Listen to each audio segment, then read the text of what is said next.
Terceirização. Uma forma de aumentar a competitividade, agilizar o serviço e a contratação, ou uma forma de burlar as leis trabalhistas. No serviço público, a Constituição determina que o ingresso deve ser preferencialmente por concurso, salvo para os cargos comissionados de livre nomeação. Apenas temporariamente, em casos de extrema necessidade, o Estado poderia terceirizar serviços. Entretanto, ano após ano, novas leis e decisões do Tribunal Superior do Trabalho abrem espaço para esse tipo de contratação. Na iniciativa privada, cada vez mais evita-se contratar funcionários com carteira assinada. A lei atual permite apenas que as empresas terceirizem atividades que não sejam correlatas à finalidade principal da empresa. Ou seja, uma construtora, por exemplo, pode terceirizar o serviço de limpeza, mas não pode contratar engenheiros dessa forma. Um projeto de lei que tramita na Câmara acaba com esse limite, mas, ao mesmo tempo, estabelece que as empresas prestadoras de serviço sejam especializadas, oferecendo apenas um tipo de serviço. Sindicalistas criticam o projeto, que consideram uma reforma trabalhista velada, pois atrapalha as negociações sindicais e deixa os terceirizados à margem dos direitos. Defensores argumentam que as novas limitações facilitarão a fiscalização. E afinal, o que é melhor para o país e para o trabalhador?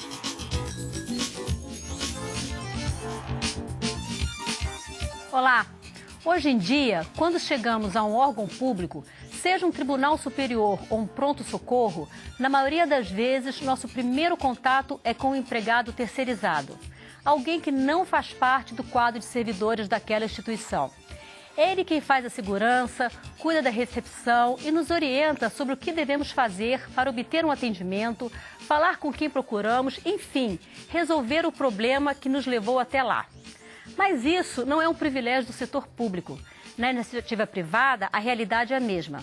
Nas academias de ginástica, por exemplo, são empresas contratadas que cuidam da limpeza e da manutenção. Nos grandes bancos, são as empresas de transporte de valores que abastecem os caixas eletrônicos. O que pouca gente sabe é que a contratação dessas empresas, que deveria ser vista como uma parceria saudável para todos os envolvidos, muitas vezes resulta em descumprimento da legislação e em descaso com os direitos trabalhistas. E é como diz o ditado, a corda sempre arrebenta do lado dos mais fracos, os trabalhadores. Esse é o tema do Expressão Nacional de hoje, que recebe o deputado Sandro Mabel, do PMDB de Goiás. Ele é autor de um projeto que regulamenta a terceirização de serviços público e privado. O sindicalista José Eudes Oliveira, presidente da CUT-DF. O subprocurador-geral do Trabalho, Ronaldo Fleury. O deputado Assis Melo, do PCdoB do Rio Grande do Sul. E o gerente executivo de Relações do Trabalho e Desenvolvimento Associativo da Confederação Nacional da Indústria, Emerson Casale. Deputado Sandro Mabel, eu gostaria de começar com o senhor. Queria que o senhor explicasse rapidamente quais os principais pontos da sua proposta que tramita aqui na Casa. Bom, a nossa proposta que tramita na Casa, ela visa corrigir uma falha que existe na legislação, uma lacuna que existe das pessoas terceirizadas. Ela, principalmente, o intuito dela é que terceirização não vai voltar para trás. Não tem como você acabar com terceirização. A terceirização só vem avançando dia a dia. E ela também leva em conta que qual que é o limite de atividade meio e atividade fim. Hoje você não estabelece mais o que é isso. Eu fui num tribunal outro dia, eles estavam fazendo digitalização de documentos para guardar em arquivo, era uma empresa terceirizada, especializada em digitação. Por que não? Não é atividade fim de um tribunal fazer arquivos, mexer com documentos? É, mas eles coisa. E foi no Tribunal do Trabalho. Eu pergunto, assim, nós vamos deixar do jeito que está? Não, porque nós temos aí 10 milhões de trabalhadores na nossa conta e 30 milhões de trabalhadores na conta da CUT que são terceirizados de alguma forma. Mal terceirizados em muitos casos e bem terceirizados em outros casos. Temos exemplos negativos e muitos exemplos positivos. O que nós resolvemos fazer? Fazer um projeto, discutir com a sociedade e nós tentarmos trazer o mais próximo possível esse projeto. Quais são pontos fundamentais nesse projeto? É que nós não aceitamos precarização do trabalho. Não existe isso no nosso projeto. Nosso projeto vai ser o funcionário mais protegido que tem. Porque hoje, se um banco quebra e manda o seu funcionário embora, ele não tem para onde reclamar. Ele vai reclamar do banco, vai atrás dos ativos que ele tem, alguma coisa parecida com isso. Da empresa terceirizada, se ela quebrar hoje dentro do nosso projeto, você tem uma caução que ela vai ser feita para aquele contrato, que é a primeira proteção. Você tem a empresa que, se não tomou cuidado, não exigiu que a prestadora de serviço recolhesse os salários, os impostos, é solidária a ela. E com isso, então, nós teremos um funcionário triplamente protegido. É o trabalhador mais protegido. Por que isso? Porque realmente é uma desmoralização o trabalho terceirizado, como está sendo feito em muitos casos, que é a alocação de mão de obra. Uma empresa ela tem faxineiro, guarda, lançador de foguete, câmara, repórter, ela tem tudo. Isso não pode. No nosso projeto, ela pode ter um objetivo só, tem que ser empresas especializadas. Nós vamos acabar com muita picaretagem que existe por aí, vamos acabar com muitas empresas que não são boas terceirizadoras. E o projeto, nós vamos estar discutindo no decorrer da nossa discussão, o projeto ele visa a proteção desses trabalhadores e o entendimento do seguinte, esses trabalhadores estão aí, estão desprotegidos, estão aumentando dia a dia.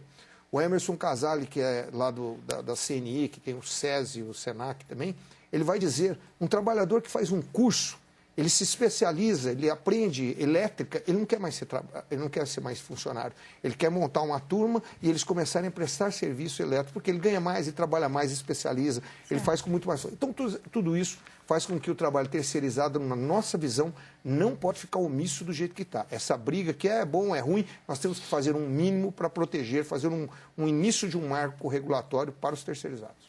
Deputada Assis Mello, o senhor fez chegar à comissão especial que debateu a questão que debate ainda a questão da terceirização aqui da Câmara, uma proposta que foi discutida pelas centrais sindicais. Quais são os pontos principais diferenças entre a proposta que o senhor apresentou e o projeto do deputado Mabel? Bom, a primeira situação é essa da questão da empresa especializada. Quando tu coloca isso, tu pode, dentro de uma empresa, tu pode terceirizar tudo. O deputado Mabel, meu experiente um pouco mais que eu aqui, ele sempre pega a explicação dele pelo lado mais fácil. Ele foi logo aqui para o serviço público, né? Eu sempre na iniciativa privada, porque eu sou oriundo daí, sou trabalhador, soldador. Então, tu pega uma empresa especializada em setor de pintura. A empresa pode terceirizar a pintura. Ela pode terceirizar setor de solda, desde que eu tenha uma empresa especializada em solda. Eu posso ter na mecânica. Então, dentro de uma empresa dessa, posso terceirizar tudo. Desde que eu seja especializado para isso, posso terceirizar. A outra situação é exatamente isso que fala da caução. Nós trabalhamos até hoje com a responsabilidade solidária. Se eu tomo o serviço, eu sou responsável também, então, solidariamente, por aquele trabalhador que está sendo terceirizado, se caso a empresa que eu contratei para prestar o serviço não tiver condições de sustentar as condições e a legislação trabalhista. Então, quando tu tira isso da solidariedade, para onde que vai? Não, mas vai calção, vai isso e aquilo. Nós vamos, na verdade, continuar exatamente como está hoje, que muitas empresas são terceirizadas e não tem isso. Então, quando tu coloca essa situação da questão da solidariedade, então, praticamente a questão hoje que está colocada no projeto, que saiu da comissão especial, que é basicamente isso, a questão da especialização e também da questão da solidariedade. Quando tu tira disso para virar calção, ou virar isso, que a empresa não tenha responsabilidade ao contratar uma empresa e não tomar os cuidados que essa empresa tem. Então, nós achamos que ela deve ter, que é hoje, que ela tenha a questão da solidariedade, né? Então, são praticamente os dois temas, além de tu ir abranger a questão da terceirização, que nada mais é, no nosso entendimento, hoje, uma precarização do trabalho e, na maioria das vezes, os trabalhadores hoje terceirizados ganham menos do que a empresa contratada, a empresa mãe. Então, várias questões hoje, do ponto de vista da terceirização, que prejudica o trabalhador que está nestas condições hoje de empresa terceirizada. Ok. Subprocurador, existe hoje um impasse entre o TST, o Tribunal Superior do Trabalho, e o STF, o Supremo Tribunal Federal, em torno de uma súmula do TST que trata desse assunto. Eu gostaria que o senhor explicasse para a gente que impasse é esse que está acontecendo. O impasse é com relação à responsabilidade subsidiária, que foi aqui discutida, colocada muito bem agora pelos dois deputados que me antecederam. O TST, ele entende que tanto para a iniciativa privada quanto para a iniciativa, quanto para o serviço público, o tomador do serviço ele é subsidiariamente responsável pelos direitos trabalhistas não cumpridos pelo empregador principal, pelo prestador de serviço. Ou seja, se a empresa que contratou aquele empregado não cumprir com as suas obrigações trabalhistas, o tomador, aquele que recebe os serviços, tem que cumprir essas obrigações. O TST entendia que isso também era aplicável ao serviço público. E isso era aplicável ao serviço público por uma questão muito simples. É a discussão sobre responsabilidade objetiva e responsabilidade subjetiva do Estado, que eu não vou aqui dar aula de direito, mas apenas para exemplificar. Hoje, se existe uma construção, uma obra aqui no prédio da Câmara, e um andaime cai sobre uma pessoa que está passando, ninguém discute se foi culpa ou não da Câmara dos Deputados. A União vai ter que se responsabilizar por aquela pessoa que estava passando. Agora, se quem cai não é um andaime, mas um trabalhador terceirizado, pelo entendimento do Supremo, não existe responsabilidade da União. Ele estava trabalhando num prédio público, estava trabalhando para a União, mas não há responsabilidade. Então, veja que são duas situações absolutamente semelhantes, entretanto, com relação à responsabilidade, há uma divergência. Parece que isso tem a ver com o que dispõe a lei de licitações, não é isso? É porque o artigo 71 da lei de licitações exclui a responsabilidade do Estado. Entretanto, é bom que se diga que o Estado ele é responsável, segundo o entendimento do TST, quando há uma culpa do próprio Estado que contrata esse serviço, que não fiscaliza o contrato ou não elege bem a empresa. Por exemplo, quando eu estava na chefia da Procuradoria aqui em Brasília, nós fizemos uma licitação para contratação de vigilante. E a empresa que ofereceu o menor preço, o lucro dela, pela planilha que ela própria apresentou, era de 1 centavo. Obviamente, eu não homologuei essa licitação, por quê? Porque essa empresa iria sonegar direitos. Ninguém trabalha por 1 centavo. Lógico. Então, estava claro. Aí eu estaria incorrendo em culpa em elegendo, ou seja, culpa na eleição do prestador de serviço. E nesse caso, pelo entendimento do TST, o Estado deveria responder subsidiariamente. Essa questão da culpa na vigilância e na culpa da eleição da empresa terceirizada ainda não ficou muito clara no Supremo. É necessário que o Supremo avance para que fique claro esse posicionamento. E enquanto o Supremo não der uma palavra final em relação a isso, os processos estão parados? Em algumas turmas do TST, eles estão suspendendo em virtude de reclamações que têm sido ajuizadas perante o Supremo, outras não, têm sido julgadas nesse entendimento. Se há culpa na vigilância ou culpa na eleição comprovada nos autos, se condena subsidiariamente. Se não há, não se condena subsidiariamente o Estado. Ok. José Eudes, qual é a principal preocupação da Central Única dos Trabalhadores em relação a esses pontos que foram colocados? A responsabilidade subsidiária, as condições de trabalho, em relação ao projeto de modo geral? São várias as preocupações, mas assim, tem 3 delas que para nós são gravíssimas. Uma delas é você poder terceirizar a atividade fim. O próprio deputado falou aqui que essa inclusão que o deputado Mabel colocou de que só pode ser contratada empresa especializada naquela função, isso permite que a empresa terceirize todo o seu pessoal. Isso é um problema seríssimo, porque leva a uma série de outros problemas, por exemplo, precarização do trabalho, leva a desrespeito às normas legais de proteção à saúde, proteção ao lazer, uma série de proteções que correm risco com essa terceirização. E o outro é a responsabilidade subsidiária, que é muito grave. Olha, se o Estado contrata uma empresa para fazer um determinado serviço, ele é responsável pela fiscalização rigorosa de todas as normas que cercam esse contrato e as normas legais existentes na Constituição. Então, portanto, o projeto que o ARA tramita, ele tem uma série de deficiências e precisa ser corrigido.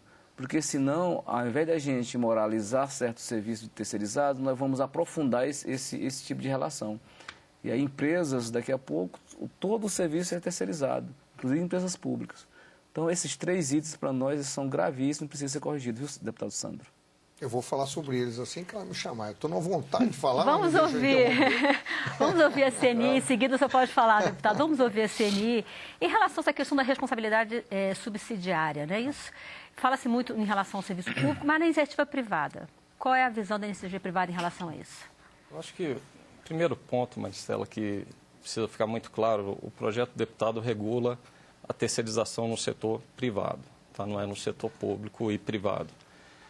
Nessa questão, aí vem toda a discussão. Você leva muito, se criou muito esse estigma da precarização na terceirização, seja porque o setor privado praticou muito isso no passado, seja porque o setor público ainda pratica.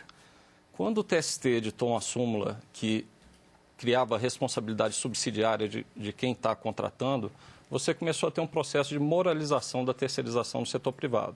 A gente tem pesquisas de 2 anos atrás que mostram que 90% de grandes empresas e 86% de médias empresas acompanham todo o cumprimento dos direitos dos trabalhadores, porque elas sabem que se a empresa não pagar, ela vai ter que pagar. Então, essa questão da responsabilidade ela é importante também esclarecer em termos do que significa, né? Parece que responsabilidade subsidiária é a ausência da responsabilidade do contratante. Não é isso, tá? Na verdade, a responsabilidade subsidiária ela é a dupla responsabilidade.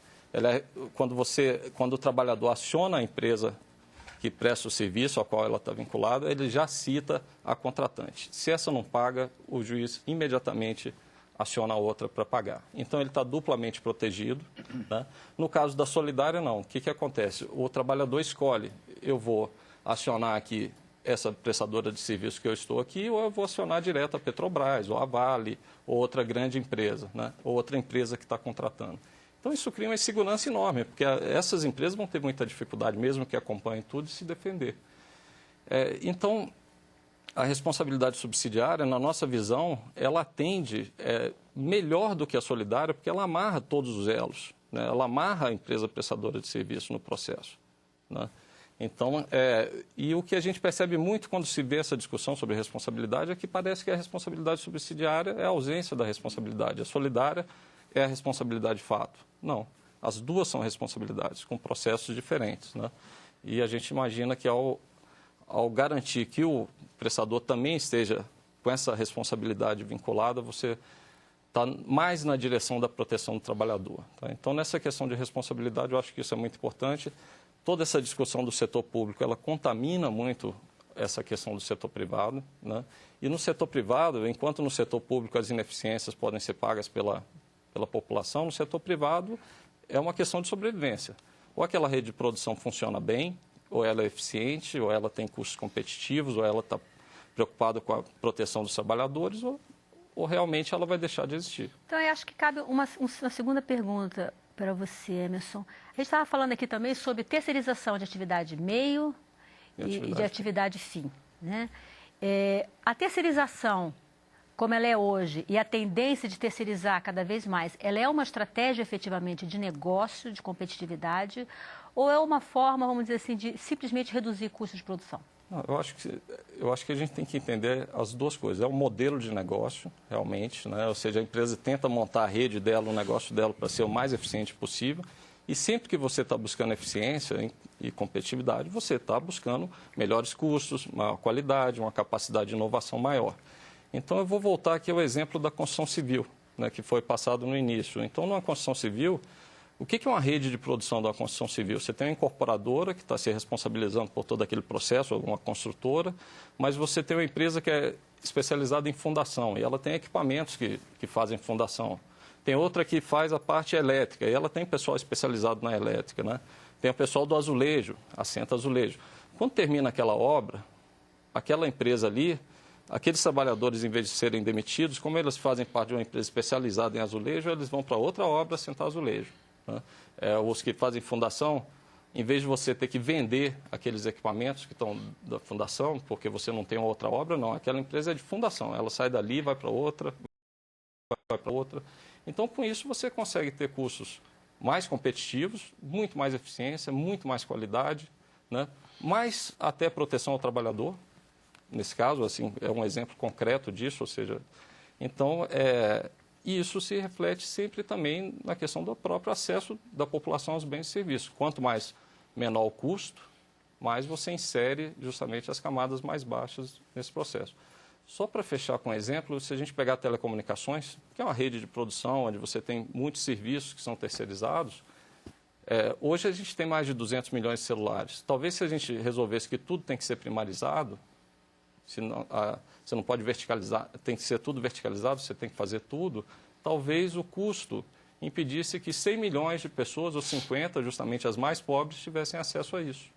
Então, essa questão de você conseguir produzir com mais eficiência, ela tem também um ganho de inclusão social. Okay. Então, essa é a visão, que o projeto, eu acho que eles estão olhando, o Zé Eudes, o próprio Assis, que nós já tivemos questão, quer dizer, eu acho que eles olham pelo lado sindical. Esse lado sindical, ele tem que mudar a clientela. Eles estão sem a visão da mudança dos clientes. Quem são os fregueses dele? O sindicato não vai estar mais na Volkswagen. Você é o representante dos trabalhadores aqui nessa... Não, porque aí tu quer fazer o seguinte, você quer trocar quem representa. Não, quem não é isso. decidir quem representa os trabalhadores são eles. Você vai representar... Eu vou discutir aqui representação sindical. Você está discutindo terceirização, não representação sindical. Não, eu estou querendo explicar para vocês, vocês são contra o projeto. Eu estou querendo pela terceirização, não pela representação sindical, que aí entra a terceirização, mas não é isso que nós estamos debatendo. Mas eu estou querendo te explicar por que vocês são contra também, por que a visão de vocês é diferente da nossa. Não, você não explica, porque você está explicando. Você não leu o projeto, então. Não, eu li, então vou explicar. Por exemplo, no nosso projeto... Objetivamente, o que o seu projeto em relação à súmula do TST, essa questão da responsabilidade subsidiária? Eu sou autor do projeto, eu li o projeto trás para frente, frente para trás. Então eu preciso explicar, porque senão se passa para o telespectador uma visão equivocada. Então, vamos lá. O projeto nosso prevê a solidariedade. Em que forma que ele prevê a solidariedade? E que isso precisa ser entendido. Precisa ler, porque se não ler, não vai ver. Como é que ele funciona? Ele diz o seguinte, a responsabilidade é subsidiária, desde que o empregador vigie que os salários sejam pagos, que os encargos sociais sejam recolhidos, que as férias sejam pagas. O contratante. O contratante. Sim. O contratante tem que fiscalizar a empresa, que foi aquilo que o Emerson Casale disse. As empresas grandes, você tem que fiscalizar. Se você fiscalizar que os salários foram pagos, que as férias foram pagas, que foi recolhido o fundo de garantia, que foi recolhido o INSS e que a parte de segurança está prevista, se for fiscalizado isso daí, a responsabilidade é subsidiária. E não vai ter nenhum problema, porque se o salário foi pago, o 13º foi pago, foi tudo pago, não vai ter passivo numa saída de uma possível demissão ou de uma possível quebra de um contrato. Só que, se aquele tomador, se aquele que contratou a empresa terceirizada não fiscalizar o pagamento de salário, vai atrasando o salário, não fiscalizar o pagamento de 13º, a responsabilidade é solidária. Isso quer dizer, quando você cria o passivo, ou seja, se deixou de pagar salário, porque a empresa que contratou a outra não fiscalizou, ela é solidária, ela paga. E ela tem um instrumento que nós damos no projeto, que o que é? Nós damos um instrumento dele poder reter o salário, de reter o pagamento. Então, se ele vê que não foi cumprido os salários, ou que não foi recolhido o fundo de garantia, ele pode reter o valor que ele teria que pagar de prestação de serviço e pagar aquela coisa que está atrasada. Então, ele tem um instrumento para fazer. Se ele não o fizer, então ele está sendo negligente. Aí a responsabilidade é solidária, que é onde vai surgir o passivo.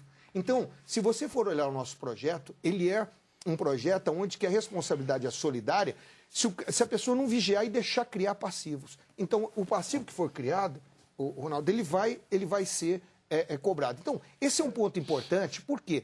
Porque nós temos que entender que uma empresa de trabalho terceirizado, ela é uma empresa normal. Ela abre, ela faz, por isso que nós estamos criando algumas questões aí de se fazer um depósito, uma caução do dinheiro. Por quê? Porque você saca contra essa caução se ele não pagar os funcionários. Então, a empresa tomadora do serviço, ela vai sempre ser responsável, muito mais responsável com aqueles funcionários. Hoje está surgindo um novo mercado, que o que é? Empresas que fazem fiscalização em relação ao trabalho. Agora, quanto à atividade meia, atividade fim, o que acontece hoje, e que aí onde eu estou dizendo que a gente precisa mudar, nós estamos mudando. Eu sou do sindicato patronal. Nós estamos mudando aonde... Então, não vou falar deles, vou falar do nosso sindicato. O nosso sindicato, eu tenho falado para a nossa base que nós temos que mudar a visão de quem que é o nosso cliente. O nosso cliente não vai ser mais, por exemplo, eu sou do sindicato da alimentação. Não são as indústrias de alimentação só, são as outras empresas que trabalham nas indústrias de alimentação que nós vamos buscar. Aquele trabalhador que trabalha para ela, vamos trazer dentro do nosso sindicato, recolher a nossa contribuição em cima disso. Então, quer dizer, isso daí tudo é que nós estamos fazendo e nos organizando para fazer isso, para mudar o patamar de quem nós vamos fiscalizar. Eu falei com o ministro Dallazen esses dias, sobre ele falou, a justiça do trabalho vai acabar na visão do senhor de terceira. Eu falei, não. Quem vai ter a reclamação, não vai ter mais uma reclamação contra uma grande empresa, mas vai ter a reclamação contra a empresa terceirizada, porque os trabalhadores existem. Então vai continuar. Então, só para concluir, o trabalho terceirizado, o trabalho atividade meia, atividade fim, elas se confundem. Vou dizer um exemplo. Uma montadora de automóveis. A atividade fim dela é fazer automóveis. Só que na maioria das montadoras, o que você tem? Você tem a pessoa que chega lá e põe o câmbio, que é uma empresa especializada, coloca o câmbio. Você tem a outra que vai lá e faz a fiação elétrica. Você tem a outra que vai lá e coloca o chassi no negócio, outros colocam os pneus, outro pintam as campinhas. Você monta isso tudo e sai. Agora, você vai, então ele está falando aqui que é montagem, então eu vou para a construção civil. Deputado, peraí, só terminar, então, eu tenho que terminar. Depois eu não participo. Não, mas me desculpa. Você pega, por exemplo, na construção civil que ele está dizendo, o que vai acontecer? Na construção civil, você pega um azulejista, que eu gosto de citar muito esse exemplo. Você pega um azulejista, então já não está mais em montagem. Mas uma empresa de construção civil, ela pega um azulejista, ele terceiriza para o azulejista um grupo de azulejistas empregado, que é pedreiro de vez em quando, que não tem serviço de azulejo, é pintor do outro dia, ele faz 100 metros quadrados de azulejo por dia. Um especializado faz 150, eles ganham muito mais. Só que a hora que acaba aquele andar que eles estão fazendo, ele muda para outra obra. Ele vai na outra obra, faz mais 3 andares. Voltou, eles construíram mais um prédio, ele volta para aquela obra. Então isso dá eficiência, isso dá, não fica demitindo, aqueles funcionários, você vai ver, os azulejos estão tudo certinho. Por quê? Porque, Maristela, deputado, é especializado. Nós estamos quase chegando ao intervalo, nosso programa é especializado. Eu preciso ouvir o outro lado. Então, mas a nossa visão é especialização. Mas, na verdade o deputado Sandro Mabel, ele não quer regulamentar a terceirização, ele quer liberar a terceirização. O que é que a gente precisa compreender aqui? O Sandro pega um setor da economia e acha que o Brasil só vive de construção civil. Aí, não, mas o azulejo, senta azulejo, o outro faz isso. Não é. A complexidade no trabalho do Brasil é muito ampla. Então, nós não podemos chegar aqui e dizer o seguinte, não, libera geral, porque o cara que pega o câmbio faz o câmbio, outro monta o pneu, outro não. Para aí, uma empresa, manda cá. Vamos chegar assim, eu trabalho numa empresa que faz carroceria de ônibus. Tu chega lá, tem o chassi, tem toda essa coisa. Então, se tu pega isso e libera a terceirização, pode terceirizar tudo isso. Exatamente o que ele diz aqui. A proposta do Sandro Mabel não é regulamentar, é liberar a terceirização. Então, ele pega aqui, vieram aqui, parece assim, a dupla sertaneja aqui. Só pega construção civil, é só azulejo que tem na construção civil.